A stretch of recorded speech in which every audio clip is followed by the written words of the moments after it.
வாழ்க வளமுடன். நண்பர்கள் அனைவருக்கும் வணக்கம். நான் உங்கள் நண்பன் அர்ஜுன். நான் செபியில பதிவு பெற்ற பங்கு முதலீட்டு ஆலோசகர், SEBI registered investment advisor and registered research analyst. இப்போ இந்த வீடியோவில் நம்ம பார்க்க போகிறது கொஸ்டின் அண்ட் ஆன்சர். ஆக்சுவலாக வந்து ரொம்ப நாள் ஆச்சு கொஸ்டின் அண்ட் ஆன்சர் வீடியோ போட்டு ரொம்ப நாள் ஆச்சு. தீபாவளி பிஸி, அதுக்கப்புறம் வந்து கந்த சஷ்டி, ஸோ இதெல்லாம் முடிஞ்சு இப்போ தான் வந்து கொஸ்டின் அண்ட் ஆன்சருக்கு வீடியோ போடலாம் அப்படின்ட்டு 18th அன்னைக்கு அதாவது 18th நவம்பர் அன்னைக்கு என்னுடைய ஃப்ரீ டெலிகிராம் சேனலில் நான் போஸ்ட் பண்ணியிருந்தேன். பங்குச்சந்தையில் உங்களுக்கு உள்ள கேள்விகளை என்னிடம் கேளுங்கள், நான் வந்து வீடியோவில் ஆன்சர் பண்ணுறேன் அப்படின்னு சொல்லியிருந்தேன். உங்களுடைய பெயர் மற்றும் ஊர் என்ன அப்படின்னு மென்ஷன் பண்ணுங்கன்னு சொல்லியிருந்தேன். கிட்டத்தட்ட ஒரு 20-30 பேர் அவங்களுடைய ஊர் பேர், அவங்களுடைய பேர் இதை மட்டும் மென்ஷன் பண்ணியிருக்காங்க. கொஷின் எதையுமே கேட்கல. ஓகேங்களா? நான் வந்து கொஷின் கேட்டுட்டு அதில் வந்து உங்கள் பேரையும் ஊரையும் போடுங்க அப்படின்னா, பேரையும் ஊரையும் மட்டும் போட்டுட்டு கொஷினு கேட்காம விட்டுட்டீங்க. அதாவது இந்த கலகலப்பு படத்துல சந்தானம் சொல்லுவா அப்படி, எல்லாம் நம்ம பசங்க தான், ஒளிஞ்சிருக்கிற லட்சணம் அப்படி அப்படின்னு சொல்லுவா அப்படி பாரு பாத்தீங்களா? அது மாதிரி எல்லாம் நம்ம பசங்க எல்லாமே வந்து இப்படித்தான் இருக்கிறீங்க வச்சுக்கோங்களேன். ஓகே. அதெல்லாம் யாராவது அப்படி போட்டிருந்தீங்க அப்படின்னா போய் எடிட் பண்ணி உங்களுடைய கொஸ்டின் என்ன அப்படிங்கறத கூட ரைஸ் பண்ணி விடுங்க. எனிவே ஃபர்ஸ்ட் ஒரு 10-15 கொஸ்டினுக்கு நான் வந்து ஆன்சர் பண்ணிடுறேன். அதாவது பீரியாரிட்டி பேஸ்ல நான் போட்ட உடனே ஃபர்ஸ்ட்ல இருந்து யாரு கொண்டு வராங்க அப்படிங்கிறது நான் வந்து பாட்டம்ல இருந்து கொஷின் வந்து ஒவ்வொன்றா ஆன்சர் பண்ணிட்டு வரேன். ஓகேங்களா? அதாவது இந்த நான் சொன்னதுக்கப்புறம் கிட்டத்தட்ட 250 கொஷின் கேட்டுருக்காங்க. இந்த 250 கொஷினுக்கு நான் வந்து ஒரு நாளைக்கு லைவ்ல வரலாமான்னு அப்படின்னு ஒரு யோசனை இருக்கிறேன்.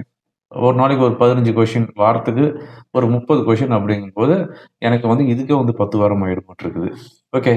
முடிஞ்ச அளவுக்கு நான் வந்து நிறைய வந்து ஆன்சர் பண்றதுக்கு நான் வந்து ட்ரை பண்றேன். ஃபர்ஸ்ட் வந்து நிஜந்தன் தூத்துக்குடியிலேருந்து கேட்டிருக்கிறாரு. 0 to ஹீரோ எப்படி கண்டுபிடிப்பது அப்படின்னு கேட்டுக்கிறாரு. 0 to ஹீரோ கிடையாது, 0 ஆர் ஹீரோ. வந்துச்சுன்னா ஹீரோ, போச்சுன்னா 0 அப்படிங்கிற ஒரு ஸ்ட்ராட்டஜி. அதாவது ஹீரோ ஆர் 0 ஸ்ட்ராட்டஜி வந்து என்னுடைய வெரி செகண்ட் வீடியோவில் நான் போட்டிருப்பேன். 2500 ரூபாய்க்கு ரிஸ்க் எடுத்து நீங்கள் வந்து பண்ணலாம் அப்படின்ட்டு. அது வந்து ஒரு சின்னதாக சொல்லணும் அப்படின்னா, ஹீரோ ஆர் 0 பண்ணணும் அப்படின்னா, அப்போ வந்து எவ்ரி டே வந்து வீக்லி எக்ஸ்பைரி இருந்துச்சு. அதனால அது வந்து அப்ளிகேபிள் ஆச்சு. ஆனால் இப்போ வந்து வாரத்துக்கு 2 எக்ஸ்பைரி தான், நிஃப்டி அண்ட் சென்செக்ஸ். அப்படிங்கும்போது இது வந்து வொலட்டிலிட்டி இண்டெக்ஸ் எபோவ் 13க்கு மேலே இருந்துச்சு அப்படின்னா இது வந்து ட்ரை பண்ணலாம்.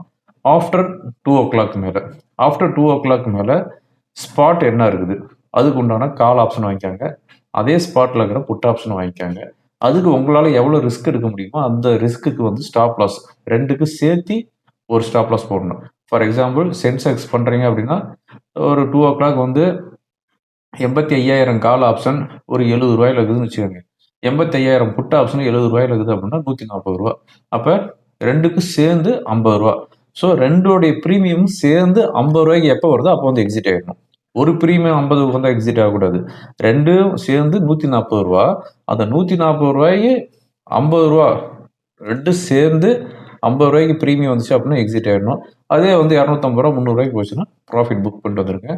But some condition applicable. என்ன அப்படின்னா வொலட்டிலிட்டி இண்டெக்ஸ் எபோவ் 13க்கு மேலே இருக்கணும். அட்லீஸ்ட் 12.5 மேலேயாவது இருக்கணும். மார்க்கெட் வந்து வயலண்ட் மூவ்மெண்ட்ல இருக்கணும். ஒரு ரேஞ்சிலேயே இருந்துச்சு அப்படின்னா அது பண்ணக்கூடாது. ஓகேங்களா? அந்த இது வந்து 0 ஆயிடும். அதனால ஸ்டாப் லாஸ் வந்து very very must option trading பொறுத்த வரைக்கும். ஓகே. Second question. அவர் வந்து எந்த ஊர் என்னங்கிறது சொல்லல. வேலன் அப்படிங்கிற ஒரு ஐடியில் தான் வந்துருக்குது. சார் நீங்க ஏன் சென்செக்ஸ் சப்போர்ட் அண்ட் ரெசிஸ்டன்ஸ் கொடுக்கறது இல்லை அப்படின்னு கேட்டுக்கிறாரு. அதாவது நிஃப்டி ஸ்பாட் கொடுப்பேன், பேங்க் நிஃப்டி ஸ்பாட் கொடுப்பேன், நிஃப்டி ஃபியூச்சர் வந்து என்னுடைய கிளைண்ட்டுகளுக்கு கொடுப்பேன். சென்செக்ஸ் வந்து வீக்லி எக்ஸ்பைரி போது மட்டும் நான் கொடுக்குறேன். ஓகேங்களா? அது வந்து என்னுடைய பெய்டு சேனலில் வரும். அந்த இது வேணும் அப்படின்னா என்னுடைய பெய்டு சேனலுக்கு வந்து சம்டைம்ஸ் என்னுடைய ஃப்ரீ டெலிகிராம் சேனலில் கொடுக்குறேன். இல்லை அப்படின்னா என்னுடைய வாட்ஸ்அப் சேனல் பாருங்கள், யூடியூப் டிஸ்கிரிப்ஷனில் நம்பர் கொடுத்துருப்பேன், அதில் பாருங்கள். இல்லை அப்படின்னா என்னுடைய ட்விட்டரில் பாருங்கள். ஏதாவது ஒரு சோசியல் மீடியாவில் நான் வந்து அந்த ஃபுல் லெவல் கொடுப்பேன். ஓகேங்களா? ஸோ என்னுடைய சோசியல் மீடியா எல்லாமே ஃபாலோ பண்ணிக்கோங்க. எல்லா சோசியல் மீடியாவுடைய லிங்க்கு என்னுடைய யூடியூப் டிஸ்கிரிப்ஷனில் கொடுத்துருக்குறேன். ஓகே. அதுக்கு அடுத்ததாக வந்து பேச்சிமுத்து சண்முகம் அப்படிங்கிற ஒரு ஐடி வந்துருக்குது. ஆர்இசி ஷேர்ஸ் ஆவரேஜ் பிரைஸ் 440க்கு 900 ஷேர்ஸ் வாங்கி வச்சுட்டேன். கிட்டத்தட்ட 70,000 லாஸ்ல இருக்குது, என்ன பண்றது அப்படின்னு கேட்டுக்கிறாரு. இந்த ஆர்இசி அதுக்கு அடுத்ததாக வந்து பிஎஃப்சி, பவர் ஃபினான்ஸ் கார்பரேஷன். இது 2ம் வந்து புருஷன் பொண்டாட்டிங்க மாரி. ஆர்இசி ஏறுச்சுன்னா பிஎஃப்சி ஏறும். பிஎஃப்சி ஏறுச்சுன்னா ஆர்இசி ஏறும். இது 2மே ஏறல அப்படின்னா அப்படியே ஐடில இருக்கும். இந்த ஆர்இசி ஷேர்ஸ்லாம் ஒரு என்ன சொல்றது, ஒரு ஃபேமஸான காலம்லாம் இருக்குது. அதாவது ஒரு 1 1/2 வருஷத்துக்கு முன்னாடி அந்த சார்ட்ட பார்த்தீங்கன்னா டெய்லி ஏறும். அது வந்து ஆர்இசி ஷேர்ஸ்லாம் நான் வந்து ரூ. 90ல ரெக்கமெண்ட் பண்ணேன். ஒரு 4 வருஷத்துக்கு முன்னாடி. அதே மாரி பிஎஃப்சியும் டிவிடெண்டுக்காக வாங்குங்க அப்படின்னா, அது வந்து ரூ. 90லேருந்து ரூ. 600 போச்சு. ரூ. 600 ரூ. 650 போயிட்டு இன்னைக்கு வந்து ரூ. 320 ரூ. 330 இருக்குது. ஓகேங்களா? ஸோ இதெல்லாம் வந்து ஒரு சீசன். அந்த சீசனுக்கு தான் ஏறும். ஒரு 3 வருஷம், 4 வருஷம் அப்படியே படுத்த படுக்கையா இருக்குது அப்படின்னா, ஒரு நாளைக்கு எந்திரிச்சுச்சு அப்படின்னா, அது பாட்டுக்கு போயிட்டுருக்கும். அது வந்து ஸ்டாப் பண்ணவே முடியாது. ரூ. 1000ல தான் போய் நிக்கும். ஸோ, இந்த ஆர்இசி, பிஎஃப்சி எல்லாமே வந்து ஒரு சீசன் தான். சீசன் பறவைகள் மாரி தான். இது வந்து நீங்க என்ன சொல்றது? நீங்க அப்படியே ஹோல்டு பண்ணி நொந்து நூடுல்ஸ் ஆயி செல் பண்ணிட்டீங்க அப்படின்னா, அதுக்கப்புறமா தான் ஏறும். பட் இந்த 2மே வந்து கவர்மெண்ட் நவரத்னா கம்பெனி. அப்படிங்கும்போது இது வந்து லாங் டேர்முக்கு நீங்க வந்து ஹோல்டு பண்ணலாம். அதாவது சஸ்டெயின் ஆயிட்டு இருக்குது. அப்படிங்கும்போது கொஞ்சம் ஆவரேஜ் பண்ணுங்க. ஆவரேஜ் பண்ணிட்டு மேல மறுபடியும் வரும்போது எக்ஸிட் பண்ணுங்க. ஓகேங்களா? ஓகே. அதுக்கு அடுத்ததா வந்து சிவா போலீஸ்ல இருப்பாராட்டிருக்குது. செஞ்சிலிருந்து அனுப்பிவிட்டுருக்கிறாரு. ஐடி ஸ்டாக் எப்போது தான் ஏறும்? டாடா டெக்னாலஜி எம்எஃப்ல மந்த்லி ₹1000 பண்ணிட்டு இருக்கிறேன். லாஸ்ட் 3 இயர்ஸ் நவ் 20% ப்ராஃபிட்ல இருக்குது. ஓகே. ப்ராஃபிட்ல டாடா டெக்னாலஜி வாங்கி ப்ராஃபிட்ல இருக்குதுங்கிறாரு. ஓகேங்களா? அதான் டாடா டெக்னாலஜி ஃபண்டாட்டு இருக்குது. ஓகே. 20% ப்ராஃபிட்ல இருக்குதுன்னு போட்டுருக்காரு. Nothing to worry. இது வந்து அக்யூமுலேட் பண்ணிட்டே வாங்க. உங்களுக்கு வந்து நல்ல ரிட்டர்ன்ஸ் வரும். எவ்வளோ நாளைக்கு அப்படிங்கிறத மட்டும் டார்கெட் வந்து ஃபிக்ஸ் பண்ணிக்கங்க. அந்த டார்கெட்டுக்கு முன்னாடி வெளிய வராதீங்க. அந்த டார்கெட் அதாவது ஒரு 5 வருஷம் அப்படின்னா 5 வருஷம் வரையும் ஹோல்டு பண்ணுங்க. 10 வருஷம் அப்படின்னா 10 வருஷம் வரையும் ஹோல்டு பண்ணுங்க. நடுவுல வந்து இது வந்து 20% 100% கெயினுக்கு போகும். 50%க்கு வரும். மறுபடியும் 200%க்கு போகும். அதனால இது வந்து அந்த டைம் பீரியட் தான் வந்து நீங்க டார்கெட்டா வைக்கணுமே தவிர, பிரைஸ் டார்கெட் வைக்கக்கூடாது. ஓகேங்களா? அதுக்கு அடுத்ததா வந்து என்ஜி இன்வெஸ்ட்மெண்ட் அதுலேருந்து வந்துருக்குது. மந்த்லி 2% ஷேர் மார்க்கெட்டில் பாசிபிளான்னு கேட்டுக்கிறாரு. கண்டிப்பாக பாசிபிள். பட் அதுக்கெல்லாம் நீங்கள் வந்து சம் சாக்ரிஃபைஸ் பண்ணணும். என்ன மாதிரியான சாக்ரிஃபைஸ் பண்ணணும்? பொறுமையை சாக்ரிஃபைஸ் பண்ணணும். நிதானத்தை சாக்ரிஃபைஸ் பண்ணணும். 2 ஒன்று தாங்கங்கிறதுக்கு கேட்குது. அதுக்கு அடுத்ததா வந்து ஓவர் ட்ரேட் பண்ணக்கூடாது. மனசை வந்து ஒருநிலைப்படுத்தணும். லாஸ் வருது அப்படின்னா ஒரு லெவலில் கட் பண்ணணும். அதே மாதிரி ப்ராஃபிட் வருது அப்படிங்கிற பட்சத்தில் கொஞ்சம் வெயிட் பண்ணி கட் பண்ணணும். ட்ரைலிங் ஸ்டாப் லாஸ் கொண்டு வரணும். ஸோ உங்களுக்கு நீங்களே வந்து சம் ரூல்ஸை வந்து ஃபாலோ பண்ணிக்கிட்டே வரணும். அந்த ரூல்ஸை வந்து நீங்கள் ஃபாலோ பண்ணிக்கிட்டே வந்தீங்க அப்படின்னா 2% இல்லை 20% கூட ப்ராஃபிட் பண்ணலாம். But rules is very very must. ஓகேங்களா? அதுக்கு அடுத்ததாக வந்து உதயசூரியன் சென்னையிலேருந்து மெசேஜ் அனுப்பியிருக்கிறாரு. Sir, who are all responsible for Crow stock price rise? If it is really manipulation done by proprietors, how SEBI was silent for these activities? அப்படின்னு கேட்டுக்கிறாரு.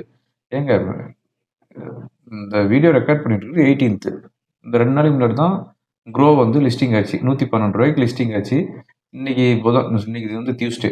இந்த Tuesday அன்னைக்கு இந்த ஸ்டாக்குடைய பிரைஸ் வந்து பார்த்தீங்க அப்படின்னா ₹190 இருக்குது. ஆல்மோஸ்ட் டபுள் ஆயிடுச்சு. இது வந்து ப்ரொப்ரேட்டர் வந்து மேனிப்புலேஷன் பண்ண மாட்டாங்க. ஓகேங்களா? அவங்க கிட்ட இருக்கிற ஷேர்ஸ் உடைய ஸ்டேக் வந்து அப்படியே தான் வச்சுட்டு இருப்பாங்க. அவங்க வந்து மேனிப்புலேஷன் பண்ணியிருந்தாங்க அப்படின்னா அது வந்து செபி வாட்ச் பண்ணி சம் பெனால்ட்டி போட்டுரும். ஏகப்பட்ட சிவியரான ஆக்ஷன்லாம் எடுக்கும். பட் இது வந்து ப்ரொப்ரேட்டர் வந்து மேனிப்புலேஷன் பண்ண கிடையாது. ஆப்பரேட்டர்ஸ் தான் வந்து மேனிப்புலேஷன் பண்றாங்க. ஆப்பரேட்டர்ஸ் மேனிப்புலேஷன் பண்றத ஒண்ணும் பண்ண முடியாது. ஓகேங்களா? இப்போ உங்ககிட்ட ஒரு 200 கோடி இருக்குது அப்படிங்கிற பட்சத்துல ஒரு ₹50 கோடி நீங்க வந்து க்ரோ வாங்குங்க அப்படின்னா அது ஆட்டோமேட்டிக்கா ஏறும். அதுக்கப்புறம் ஒரு லெவல்ல போயிட்டு ஓகே, ஒரு நல்ல ப்ராஃபிட் இருக்குது வித்துரு அப்படின்னா அந்த 50 கோடி அன்வைட் பண்ணிக்கலாம். ஸோ நீங்க ஒரு ஆப்பரேட்டர். அது மாதிரி வந்து இந்தியாவில் வந்து ஏகப்பட்ட ஆப்பரேட்டர்ஸ் இருக்கிறாங்க. அவங்க ஆப்ரேட் பண்றது தான். ஓகேங்களா? ஆப்ரேட்டர்ஸை வந்து ஒன்றும் பண்ண முடியாது. அதுக்கு அடுத்ததா வந்து முருகேஷ் சிவன் ஒட்டன்சத்திரத்துலேருந்து திண்டுக்கல் டிஸ்ட்ரிக்ட் ஒட்டன்சத்திரம். ஒட்டன்சத்திரங்கிறது விநாயகம் பிரதர்ஸ் லாரிலாம் அங்கே ஓடுதுன்னு நினைக்கிறேன். ஒட்டன்சத்திரம் மார்க்கெட்டில். ஓகே, ஜஸ்ட் ஒரு ஃபன்னுக்கு சொன்னேன். பிசி ஜுவல்லரி 32% நஷ்டத்தில் உள்ளது. நீண்ட கால முதலீட்டுக்கு அவரேஜ் பண்ணலாமா, இல்லை விட்டு வெளியே வந்துடலாமா? இந்த பிசி ஜுவல்லர் ₹4 15 ₹20 போயிருது. இதெல்லாம் வந்து ஹோல்டு பண்ணிட்டு இருக்காதீங்க.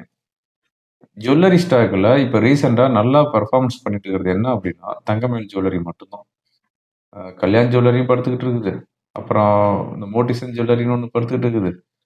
இன்னும் 2, 3 ஜுவல்லரி. அது எதுவுமே வந்து சொல்லிக்கிற மாரி இல்ல. கல்யாண் சாரி தங்கமயில் ஜுவல்லரி மட்டும் தான் வந்து அவுட் பெர்ஃபார்மன்ஸ்ல இருக்குது. ஸோ இந்த ஜுவல்லரி பிசி ஜுவல்லரிலாம் விட்டுட்டு வெளிய வந்துருக்கு. இதெல்லாம் வந்து நிரவ் மோடியா, நீரஜ் சோப்ராவா அவங்கலாம் வந்து ஃப்ராட் பண்ணிட்டு போயிட்டு மிச்சம் மீதியில வந்து ட்ரேட் ஆயிட்டு இருக்குது. ஓகேங்களா? ஓகே. அதுக்கு அடுத்தது வந்து கார்த்திக் ஃப்ரம் சென்னை. தயவுசெய்து கோல்டு ஸ்பாட்ல 60% வின் ரேட்ல ட்ரேட் பண்ற மாரி ஒரு ஸ்கேல்பிங் ஸ்ட்ராட்டஜி குடுங்க அப்படின்னு கேட்டுட்டு இருக்கிறாரு. ஆக்சுவலா வந்து கோல்டு ஸ்பாட்டு, கோல்டு, சில்வர் இதெல்லாம் நான் வந்து மோஸ்ட்லி ரெக்கமெண்ட் பண்றதில்ல. பட் 2 நாளைக்கு ஒரு தடவையோ இல்ல டெய்லியுமே வந்து கோல்டு உடைய டாலர் அதனுடைய சப்போர்ட் அண்ட் ரெசிஸ்டன்ஸ் வந்து என்னுடைய யூடியூப்ல நான் சொல்லிட்டு இருக்கிறேன்.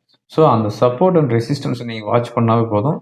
70% நீங்க வந்து ட்ரேட் பண்ணலாம் கமாடிட்டில.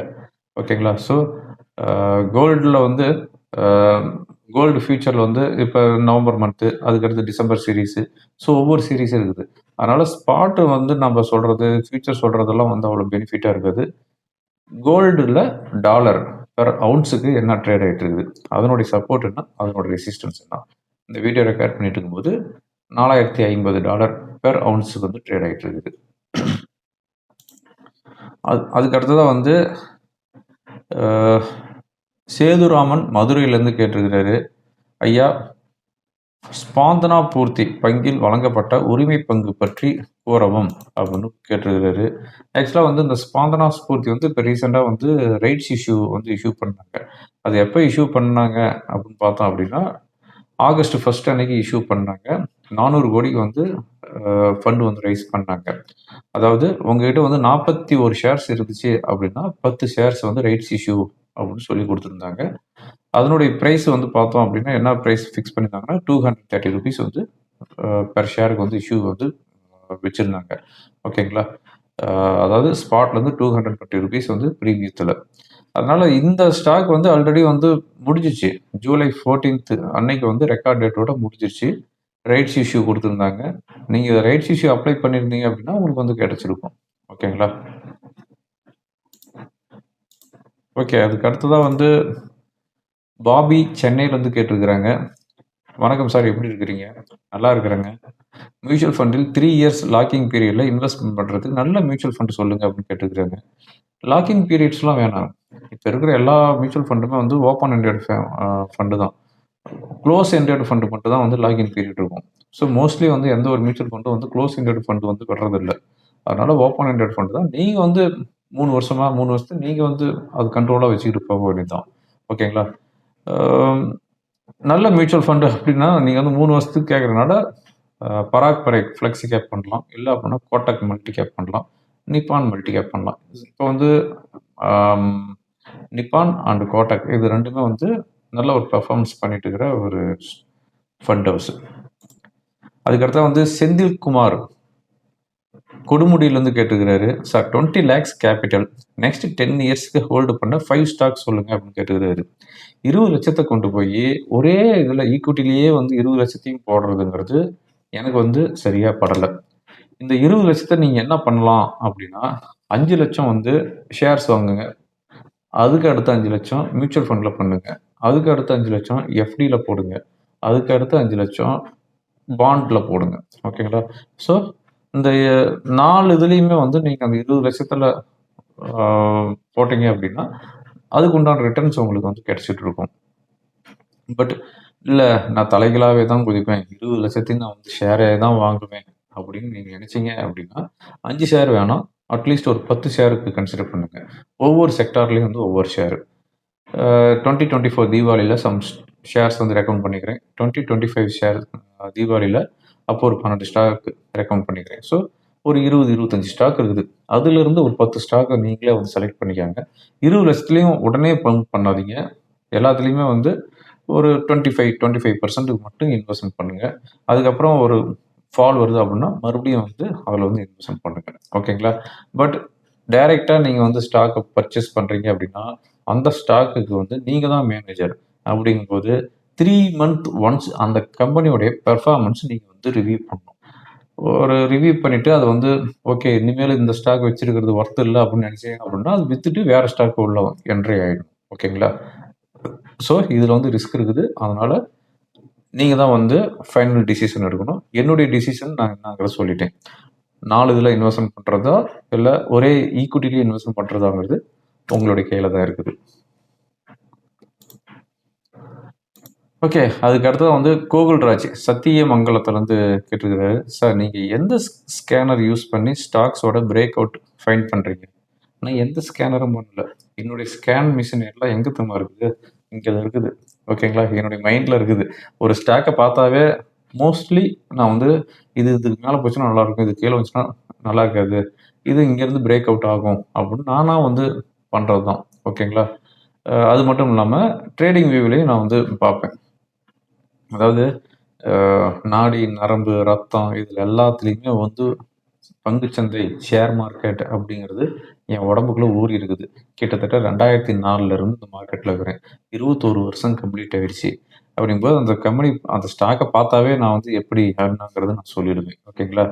பட் இருந்தாலும் நான் வந்து வாரத்துக்கு கிட்டத்தட்ட ஒரு 450லேருந்து 550 ஸ்டாக் வரையும் ஒவ்வொரு கம்பெனியுமே வந்து அனலைஸ் பண்ணிட்டு தான் இருக்கிறேன். ஓகேங்களா?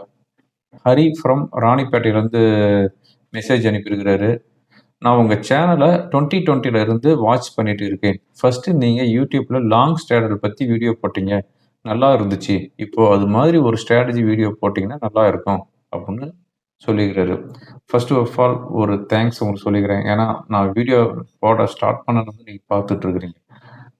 அதாவது அப்போ வந்து எவ்ரிடே வந்து வீக்லி எக்ஸ்பீரியன்ஸு ஷார்ட் ஸ்ட்ராடல் லாங் ஸ்ட்ராடல் இதெல்லாம் வந்து ஒர்க் அவுட் ஆச்சு. அந்த லாங் ஸ்ட்ராடலே வந்து லைக் நீங்கள் வந்து எக்ஸ்பைரி டே அன்னைக்கு யூஸ் பண்ணலாம். அதான் ஹீரோ ஜீரோங்கிற மாதிரி இந்த லாங் ஸ்ட்ராடல் வந்து யூஸ் பண்ணலாம். பட் ஆஃப்டர் 1:30 ஆர் 2 o'clock மேலே நீங்கள் வந்து யூஸ் பண்ணலாம். ஓகே, அதுக்கடுத்து வந்து நடராஜன் ஃப்ரம் திருவள்ளூர்லேருந்து கேட்டுக்கிறாரு. I have 10 lakhs. I want to invest to corporate bond with low risk and secure and monthly interest around 8 to 10% அப்படின்னு போட்டிருக்கிறாரு. கார்பரேட் பாண்டில் நீங்கள் இன்வெஸ்ட்மெண்ட் பண்ணுறத விட வந்து கவர்மெண்ட் செக்யூரிட்டிஸில் இன்வெஸ்ட்மெண்ட் பண்ணீங்க அப்படின்னா இன்னும் செக்யூர். அது வந்து உங்களுக்கு வந்து இன்ட்ரெஸ்ட் வந்து 8% வருது. NPS national pension scheme. So இந்த மாதிரி வந்து நீங்கள் வந்து பண்ணலாம். அப்படியே இல்லை அப்படின்னா கவர்மெண்ட் செக்யூரிட்டிஸில் பண்ணலாம். 8% உங்களுக்கு வந்து சாலிடான இன்ட்ரெஸ்ட் கிடைக்கும். அதனால் நீங்கள் வந்து அதை வந்து ஃபோக்கஸ் பண்ணுங்கள். ஓகே, அதுக்கு அடுத்ததாக வந்து Sayeed from Salem. Can I consider IPO as passive income அப்படின்னு கேட்டுக்கிறாரு. ஐபிஓ நீங்கள் வந்து பேசிவ் இன்கமாக வந்து கன்சிடர் பண்ணலாம். பட் உங்களுக்கு கிடைச்சா தானே, கிடைக்கலன்னா மோஸ்ட் ஆஃப் த ஐபிஓ வந்து யாருக்கும் கிடைக்கிறது இல்லை. அப்படியே உங்களுக்குலாம் ஐபிஓ கிடைச்சிச்சு அப்படின்னா அது வந்து லிஸ்டிங் வந்து பெரிய லெவல்லாம் ஓப்பன் ஆகாது. அதனால் வந்து ஐபிஓ வந்து அப்ளை பண்ணிட்டு அது வந்து பேசிவ் இன்கமாக பண்ணலாமான்னா சம்டைம்ஸ் வந்து ஒர்க் அவுட் ஆகும். மோஸ்ட் ஆஃப் த டைம்ஸ் அது வந்து ஒர்க் அவுட் ஆகாது. என்டிபிசி கிரீன் பற்றி குறிப்பிடவும். ஓராண்டு காலம் அசல் வரவில்லை, 125 வாங்கியிருக்கிறாராம். செந்தில்குமார் சேலத்துலேருந்து சொல்லியிருக்கிறாரு. என்டிபிசி நீங்கள் மட்டும் இல்லை, நிறைய பேர் அதில் வந்து மாட்டிகிட்டு தான் இருக்கிறாங்க. பட் இதுக்கெல்லாம் ஒரு காலம் வரும், வெயிட் பண்ணுங்க, ஹோல்டு பண்ணுங்க. ஓகே, அதுக்கு அடுத்ததாக வந்து சுரேஷ்குமார் சங்கரன் கோயில் தென்காசி டிஸ்ட்ரிக்ட்லேருந்து கேட்டிருக்காரு. கொச்சின் ஷிப்யார்ட் லாஸில் இருக்குது, வெயிட் பண்ணலாமா இல்லை எக்ஸிட் பண்ணிவிட்டு அடுத்த ஸ்டாக்கு போகலாமா? ஆவரேஜ் ப்ரைஸ் 2807 rupees போட்டுக்கிறாரு. இப்போ வந்து 1800 சம்திங் இருக்குது. 1000 ரூபாய் இறங்கி போச்சு ஒரு வாங்குற ரேட்லேருந்து. பட் இது வந்து டிஃபென்ஸ் அப்படிங்கும்போது இது வந்து வலாட்டிலிட்டி ரொம்ப அதிகமான வலாட்டிலிட்டி. இப்போ ரீசெண்டாக வந்து 1500 2800 போச்சு. அங்கேருந்து இப்போ மட்டும் 1800 வந்துருக்குது. அதனால் இதெல்லாம் வந்து இப்போ 1000 ரூபாய் இறங்கிருக்குது அப்படின்னா கொஞ்சம் ஆவரேஜ் பண்ணுங்கள். மறுபடியும் ஆவரேஜ் ரேட்டுக்கு மேலே வரும்போது எக்ஸிட் பண்ணிட்டு வெளியே வந்துருங்க. ஓகேங்களா? பட் கொஞ்சம் கொஞ்சமாக ஆவரேஜ் பண்ணுங்கள். ஓகே, அதுக்கு அடுத்ததாக வந்து பாலாஜி கேரளாலேருந்து கேட்டுக்கிறாரு. வீக்லி டூர் போகிறீங்க, மார்க்கெட் போகிறீங்க டிவிஷனுக்கு, பட் அப் ட்ரெண்ட் ஆனால் காஷ்மீர் போவீங்களா அப்படின்னு கேட்டுக்கிறாரு. புரியல, ஒரு கொஷின் கேட்டு. வீக்லி ஆனால் நான் எங்கெங்க டூர் போகிறேன்? இப்போ வந்து நான் ஏற்காடு போயிருந்தேன். ஏற்காடுங்கிறது சேலத்துக்காரங்களுக்கு அது ஒரு பெரிய மேட்டரே கிடையாது. தடுக்கி விழுந்தா ஏற்காட்டில் தான் போய் விழுந்தாகணும். ஓகேங்களா? அதாவது சேலத்துலேருந்து ஏற்காடு போகிறதுக்கு அதிகபட்சம் ஒரு 40 நிமிஷம் கூட ஆகாது. ஒரு பைக்கில் வந்து ஸ்டார்ட் பண்ணோம் அப்படின்னா ஏற்காடு ஸ்ட்ரைட்டாக மேலே போயிட்டு மேலே போய் ஒரு ஃபில்டர் காப்பி ஒன்று குடிச்சிட்டு கீழே இறங்கி வந்துடலாம். ஸோ ஏற்காடுலாம் வந்து டூர்லாம் நினச்சிட்டு இருக்காதீங்க. சறுக்கி விழுவுற இடம் தான் வந்து ஏற்காடு. நான் வருஷத்துக்கு ஒரு தடவை டூர் போவேன். பட் நெக்ஸ்ட் 2026ல எங்க டூர் போலாம் அப்படின்னு தான் நான் வந்து திங்க் பண்ணிட்டு இருக்கிறேன். அதாவது ஜனவரியில. கோவாக்கு போலாமா? இல்ல காஷ்மீருக்கு போலாமான்னு யோசனை பண்ணிட்டு இருக்கிறேன். அப்படி எதுவும் நீங்க எங்கேயாவது யாராவது டூர் போறதா இருந்தா சொல்லுங்க. நானும் உங்க கூட ஜாயின் பண்ணிட்டு போயிட்டு வந்துரலாம். ஓகேங்களா? ஓகே. மெனி கொஸ்டினுக்கு நான் வந்து ஆன்சர் பண்ணிட்டேன். அதாவது ஒரு கொஸ்டின் அண்ட் ஆன்சர் வீடியோ வந்து 15 நிமிஷத்துக்கு மேல போட்டாவே மோஸ்ட்லி பார்க்க மாட்டாங்க. ஆவரேஜ் பார்க்குற டைமே வந்து பார்த்தீங்க அப்படின்னா, 8 நிமிஷத்துலேருந்து 9 நிமிஷம் தான். 15 நிமிஷம் வீடியோ போட்டாவே. அதனால இதோட நிறுத்திக்கலாம். அடுத்த வீடியோல நெக்ஸ்ட் கொஸ்டின்லாம் வந்து ஆன்சர் பண்றேன். ஓகேங்களா? Okay friends. இந்த வீடியோ உங்களுக்கு ரொம்ப யூஸ்ஃபுல்லா இருக்கும்னு நினைக்கிறேன். யூஸ்ஃபுல்லா இருந்துச்சு அப்படின்னா ஃப்ரெண்டுங்களுக்கு ஃபார்வர்ட் பண்ணுங்க. தேங்க் யூ ஃபார் வாட்சிங். வாழ்க வளமுடன்.